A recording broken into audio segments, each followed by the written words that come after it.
আসসালামু আলাইকুম ওয়ারাহমাতুল্লাহি ওয়া বারাকাতুহু। প্রিয় ভাই ও বোনেরা, আপনি কি জানেন যে রাতে আকাশের সব দরজা খুলে গিয়েছিল?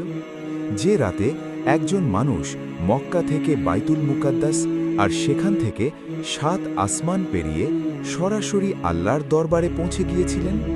হ্যাঁ প্রিয় দর্শক, আমি বলছি সেই মহিমান্বিত রাতের কথা, শবে মেরাজ। ভিডিওটি শেষ পর্যন্ত দেখবেন, কারণ এই রাতের প্রতিটি ঘটনা আমাদের জীবন বদলে দেওয়ার শক্তি রাখে। শবে মেরাজ কি?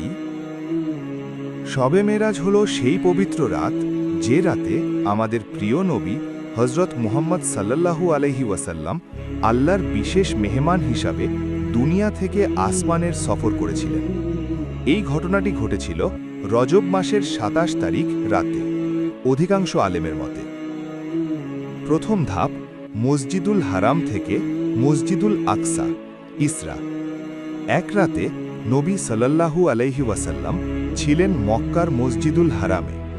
ঠিক তখনই আল্লাহর পক্ষ থেকে আগমন করলেন হজরত জিবরিল আলাইহিসসালাম এবং সাথে নিয়ে এলেন একটি বিশেষ বাহন, বুরাক। বুরাক এমন এক বাহন যার এক কদম পড়ত দৃষ্টির শেষ সীমায়। মুহূর্তের মধ্যেই নবী সাল্লাল্লাহু আলাইহি ওয়াসাল্লাম পৌঁছে গেলেন মসজিদুল আকসায়। সেখানে কি ঘটেছিল জানেন? সব নবী ও রাসূলদের ইমাম হিসাবে নবী মোহাম্মদ সাল্লাল্লাহু আলাইহি ওয়াসাল্লাম নামাজ পড়ালেন। এটাই প্রমাণ করে তিনি সমস্ত নবীর নেতা। দ্বিতীয় ধাপ, ৭ আসমানের সফর, মেরাজ। এরপর শুরু হল আকাশ ভ্রমণের বিস্ময়কর অধ্যায়। এক আসমান থেকে আরেক আসমানে।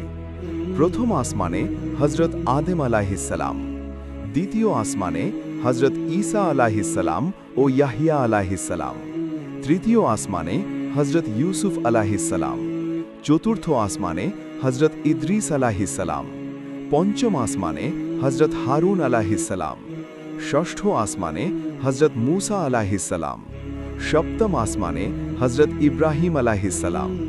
সবাই নবী সাল্লাল্লাহু আলাইহি ওয়াসাল্লামকে স্বাগত জানালেন। সিদরাতুল মুনতাহা ও আল্লাহর নৈকট্য। এরপর নবী সাল্লাল্লাহু আলাইহি ওয়াসাল্লাম পৌঁছালেন সিদরাতুল মুনতাহাতে, এমন এক স্থান যেখানে জিবরিল আলাইহিসসালাম পর্যন্ত আর এগোতে পারেননি। সেখান থেকে নবী সাল্লাল্লাহু আলাইহি ওয়াসাল্লাম একান্তভাবে আল্লাহ তাআলার নৈকট্য লাভ করলেন। এটা এমন সম্মান যা আর কোনো মানুষের ভাগ্যে জোটেনি। নামাজের উপহার। এই রাতে আল্লাহ তাআলা আমাদের জন্য সবচেয়ে বড় উপহার দেন, ৫ ওয়াক্ত নামাজ। প্রথমে ছিল ৫০ ওয়াক্ত, কিন্তু হজরত মুসা আলাইহিসসালামের পরামর্শে শেষ পর্যন্ত আল্লাহ তাআলা ৫ ওয়াক্ত নামাজ নির্ধারণ করলেন, কিন্তু সওয়াব ৫০ ওয়াক্তের সমান। শবে মেরাজ আমাদের কি শিক্ষা দেয়? নামাজ কখনো অবহেলা করা যাবে না। আল্লাহ যাকে চান তাকেই সম্মান দেন। কষ্টের পর অবশ্যই সহজ আসে। আল্লাহর সাথে সম্পর্ক গড়ার সেরা মাধ্যম নামাজ। প্রিয় দর্শক, শবে মেরাজ শুধু একটি ঘটনা নয়, এটি আমাদের ঈমান জাগ্রত করার রাত। আপনি যদি চান এই রাত আপনার জীবনে পরিবর্তন আনুক, তাহলে আজ থেকেই নামাজের সাথে সম্পর্ক ঠিক করে নিন। ভিডিও ভালো লাগলে লাইক দিন, শেয়ার করুন প্রিয়জনদের সাথে, চ্যানেলটি সাবস্ক্রাইব করুন ইসলামের সুন্দর বার্তা ছড়িয়ে দেওয়ার জন্য। আল্লাহ আমাদের সবাইকে শবে মেরাজের শিক্ষা অনুযায়ী জীবন গড়ার তৌফিক দান করুন। আমিন।